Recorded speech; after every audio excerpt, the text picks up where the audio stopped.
You're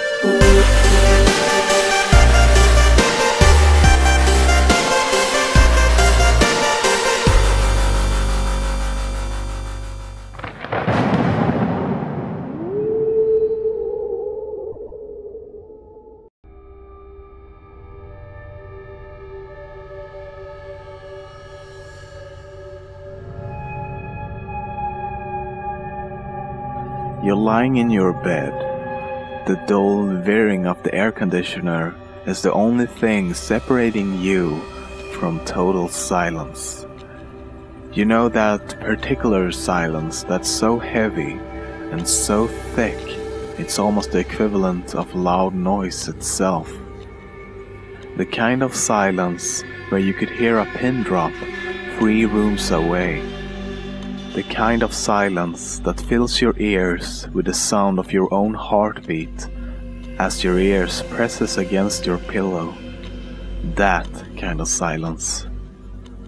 The dull whirring is the only noise you can hear, a noise that typically goes unnoticed, until it's the only noise present. It's comforting, whether you realize it or not, a sort of white noise. But suddenly, your room is back at the temperature specified on the thermostat, and the whirring comes to a stop as the vent makes a dull clang. To your misfortune, you are not yet asleep, and the silence sets in. You should be comforted by the knowledge that you could hear anything and everything in your surroundings, making up for the lack of vision provided by the darkness. But you aren't. It's this very environment that sets you on edge, causes your heart to beat a bit faster, makes your body tense without explanation. And that makes you aware when you are not alone. But you are alone, right? You've been laying there with your eyes closed for almost 15 minutes now, and you made sure everything was normal in your room before you turned off the light. You're a smart one. All those Facebook quizzes you took have just reinforced what you already know. If you were in a horror movie, you'd survive until the end. You've even made a carefully laid plan of what you would do in any of the situations you've read about in Creepypastas. But that stuff is just nonsense anyway, right? You aren't scared. Or at least, that's what you keep telling yourself. But wait, what was that? Was that the rustling of fabric? But you didn't shift in your bed or make any movement. Did you make that noise? No, you couldn't have. You're paralyzed in your bed, stiff with an unease that was not present until these very moments. You must have imagined it. You must have. You roll over to face the wall, out of sight, out of mind. If there's something in the room with you, it will just have to accept that you are much too tired to deal with it at this moment. You're still stricken with uneasiness as you hear rustling again. This time, the rustling is accompanied by a soft thud on the ground. Your heart seizes in your chest. Did you really just hear that? No, you've just gotten yourself worked up about nothing. You really should stop playing horror survival games so late at night. It's messing with your brain. You're a rational person. Stop acting so childish and just fall asleep already. You close your eyes tightly, silently hoping sleep would whisk you away soon. You're practically begging for the safety of the non-existent dream world of your own creation. You're running away in a sense, but there's nothing there, right? You're just tired. I know.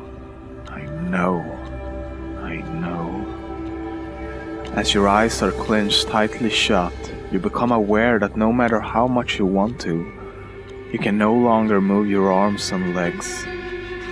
come on now, are you really letting this get to you? What are you, 12 years old? Suck it up and fall asleep already. Now, more tense than ever, that unnerving sound echoes across the room again.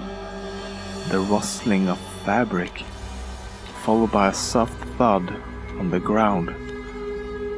Unwittingly, you're holding your breath now, eyes shut as tightly as possible. You have a childish urge to pull the blanket over your head.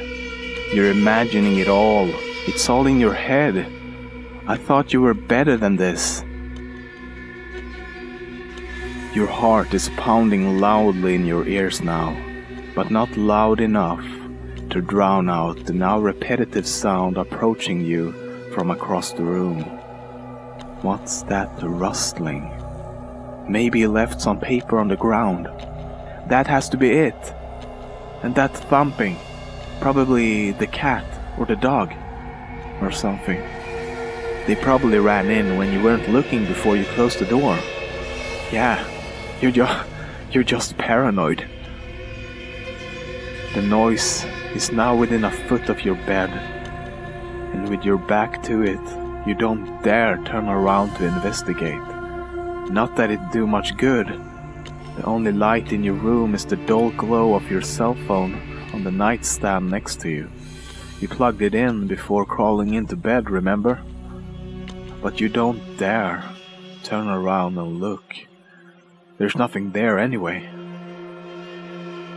Minutes that feel like hours pass as you face your wall, stiff as a board, unable to will your uncooperative body to move. You haven't heard the noises in a while now, not since it reached the edge of your bed. You know there's nothing there, you silly. It's this silence. It's messing with you. You really should have turned on some music or something before you went to bed.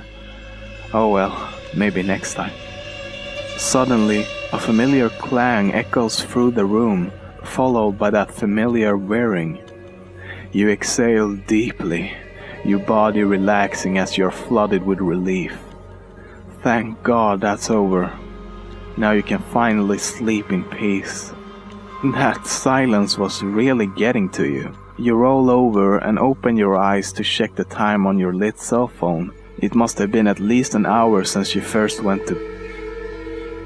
You're greeted face to face with his ear-to-ear grin, dimly lit sockets where eyes once resided, stare intently at you. I see. You're still awake.